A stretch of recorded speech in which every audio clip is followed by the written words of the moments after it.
Let me tell you about the family I grew up in. There were two kids, my brother Daniel and me, and from the time I was old enough to notice things, I noticed we were not treated the same. Daniel got the bigger bedroom. Daniel got the car at 16. When Daniel got a C on his report card, my dad said, "He's just not a book person." When I got a B+, my mom asked why it wasn't an A. Daniel's college was paid for in full. Mine was, and I want to be precise here, partially funded, with the expectation that I'd cover the rest through loans and part-time work, which I did, because that's what I did. I figured it out. I always figured it out. I didn't complain. I told myself this was just how families work sometimes. Firstborn son energy, old-fashioned thinking. I made peace with it and I moved on. I built a life, met someone wonderful, got engaged. And when we started planning the wedding, I told my family the date 18 months in advance, sent formal invitations for months out, followed up personally with every single family member, including my parents, including Daniel. They all confirmed they were coming. The day of my wedding, my actual wedding day, my family was not there. Not my parents, not Daniel, not my aunt who confirmed twice. No call, no text, no explanation,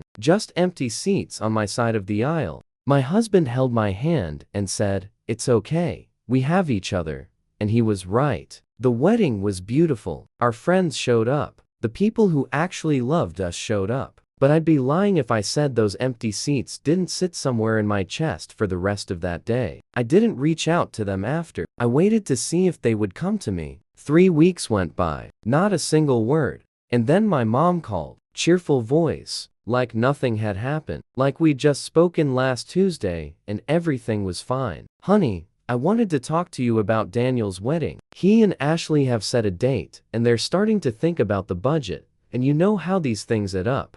I let her finish. And then I said, "Mom, you didn't come to my wedding." Pause. "We've talked about this, we haven't talked about anything. You didn't come, you didn't call, you didn't send a card, and now you're calling me about Daniel's wedding budget." She started explaining something about a conflict, the same vague language people use when they don't want to say the real thing. I stopped listening. I said, "I'll contribute what feels right," and I hung up. That night, I opened my banking app. I sent my mom a transfer, $10. In the memo line, I typed 4 words, "Enjoy the wedding, love."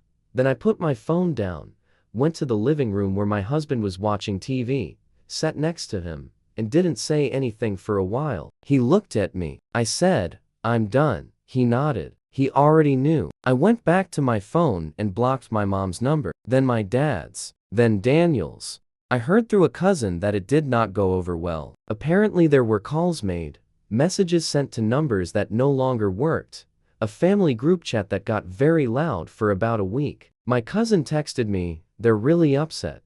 I wrote back, "I know." She said, "Are you okay?" And I sat with that question for a second. Really sat with it. Because the honest answer surprised me. Yeah, I was okay. More than okay. I felt like I'd been carrying a weight. I'd gotten so used to that I'd stopped noticing it, and then I just set it down. 30 years of smaller bedroom, different rules, empty seats, and $10. That was the end. I don't know what they expected from me. Maybe that I'd come crawling back. Maybe that I'd get pulled back into the same dynamic I'd been living in since I was a kid. That's not what happened. What happened is that I had the quietest, most peaceful 6 months of my adult life. My husband and I had dinner without my phone buzzing. We took a trip we'd been putting off. I slept well, and the empty seats at my wedding, which used to feel like an open wound, slowly became something else. Proof that I finally knew exactly who showed up for me and who didn't.